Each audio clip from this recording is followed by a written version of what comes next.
Assalamualaikum warahmatullahi wabarakatuh. Halo semuanya, perkenalkan nama aku Fatia Diva Azhara dari kelas IKMB dengan NIM 1113823282227. Dalam video ini aku akan membahas tentang analisis gaya kepemimpinan Dr. Terawan Agus Putranto serta keterkaitannya dengan kebijakan kesehatan masyarakat di Indonesia. Kepemimpinan di bidang kesehatan masyarakat punya peran besar dalam menentukan arah pembangunan nasional. Seorang pemimpin tidak hanya dituntut mampu mengatur sistem pelayanan, tapi juga harus bisa mendorong perubahan sosial dan menjamin pemerataan layanan kesehatan bagi seluruh rakyat Indonesia.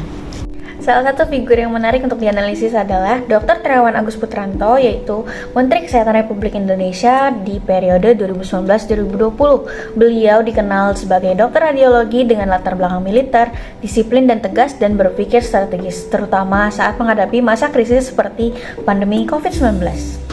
Untuk memahami gaya kepemimpinan Dr. Terawan, kita bisa menggunakan teori Peter Sage, yaitu The Fifth Discipline, yang menekankan 5 disiplin utama dalam organisasi pembelajar. Yang pertama itu adalah personal mastery, mental model, shared vision, team learning, dan yang terakhir adalah system thinking. Pertama, dari sisi personal mastery, Dr. Terawan dikenal sangat kompeten. Ia menciptakan inovasi medis, yaitu adalah digital subtraction angiography atau DSA untuk terapi stroke. Ini menunjukkan penguasaan diri dan semangat belajar yang tinggi. Yang kedua, mental model, yaitu beliau berpikir logis dan pragmatis, khas militer dan medis.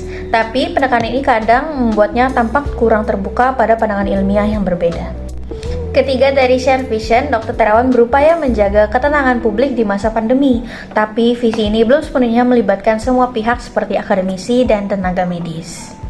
Keempat, dari team learning, beliau mampu mengoordinasi birokrasi dan instansi militer dengan baik, tetapi kolaborasi lintas sektor masih perlu diperkuat. Dan kelima, ada sistem thinking. Di sini beliau menunjukkan keunggulan. Ia memahami bahwa kesehatan terhubung dengan ekonomi, sosial, dan keamanan sosial.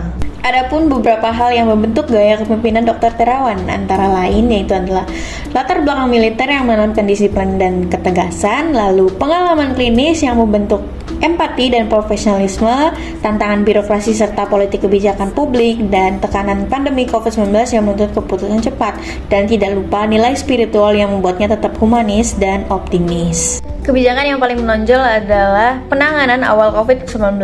Dr. Terawan bergerak cepat dalam membentuk struktur tanggap darurat, menyediakan rumah sakit rujukan, dan menerapkan protokol kesehatan. Namun masih ditemukan tantangan dalam integrasi data, komunikasi publik, dan koordinasi antar lembaga. Evaluasi menunjukkan pentingnya memperkuat kolaborasi lintas sektor dan transparansi kebijakan agar masyarakat lebih percaya dan terlibat aktif.